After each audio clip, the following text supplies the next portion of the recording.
Okay, welcome back.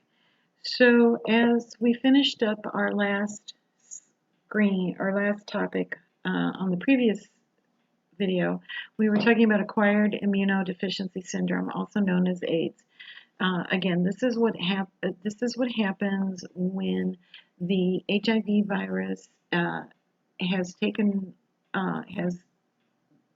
infected someone and has multiplied itself, not responding to any kind of treatment, and creates that situation where the person's immune system cannot fight off those opportunistic diseases that normally we can uh, with a healthy immune system. So I want to talk a bit about prevention. And again, if we go back to our three transmission routes, um, I'm going to kind of skip over gestation and breastfeeding. That particular route of transmission is obviously particular to pregnant and new moms, and so they're their own special category. There's obviously testing that needs to take place when a woman is pregnant. In this country, we are not quite as reliant, or most people are not quite as reliant on breastfeeding. They may have the option of using formula. In other countries where formula may not be available, or where there is a real social stigma against not breastfeeding, that is more of an issue. But I'm going to skip over that and start with focusing on what is protected sex. So, the best recommendation from the CDC is that anybody who's sexually active be in a mutually monogamous relationship with someone, and you both know each other's uh, HIV status, be it positive or negative. Um, put that in simple terms. Know know who you're sleeping with, what they have, what they don't have, and only sleep or only have sex with that one person, and they only have sex with you, which is a marvelous idea. I highly recommend it, but let's get real.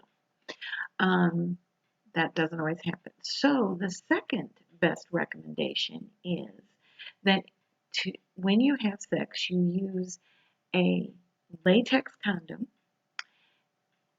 preferably with some kind of spermicidal agent like naloxone 9. You use the prophylactic or the condom correctly, and that will give you your best protection. So I want to switch to a quick review about why we stress the need to use a latex condom instead of natural fiber. On this side of the screen, you see what would represent a natural fiber condom. You can see that there are holes and gaps in the weave. Those holes and gaps allow viruses, bacteria, sometimes even sperm to actually pass through the wall of a natural fiber condom. On the other side of the screen, you see what represents a latex or man-made material for a condom, and you can see that the weave is very regular, very even, and there are no gaps, and there is no opportunity for anything to pass through this particular type of condom. Now, one of the things that I always talk to everybody about is if you can't talk to somebody about sex, don't have sex with them. So people need to be in a position where they are able and willing to discuss these issues with their potential or their actual intimate partner. Um, there's a lot of misinformation out there. There's a lot of, uh, you'll hear people say, well, I can't wear a condom. They're too small. Look, I've been to the factory. I've seen these things manufactured, and I've seen, not in the factory, gallons and gallons of water put in a condom tossed off of a third-story building. I'll tell you that story later. Uh, Thing didn't even bust, just bounced. Okay, so anybody who says that they can't wear a condom because they're too small needs to go to the emergency room right away because they have a serious problem. Um, Again, it's very important that you use the condom correctly, and only use the condom one time. I know everybody go, ugh, but it's cold, it's snowy, things are getting romantic. You don't want to run to the grocery store or the drugstore, whatever. You also need to be very careful with any other agents that are introduced into, with the condom. For instance, any kind of oil-based item, petroleum jelly, um, whipped cream in a can, the spray whipped cream because it's oil-based. Those things will completely destroy the integrity of the condom and make them absolutely useless.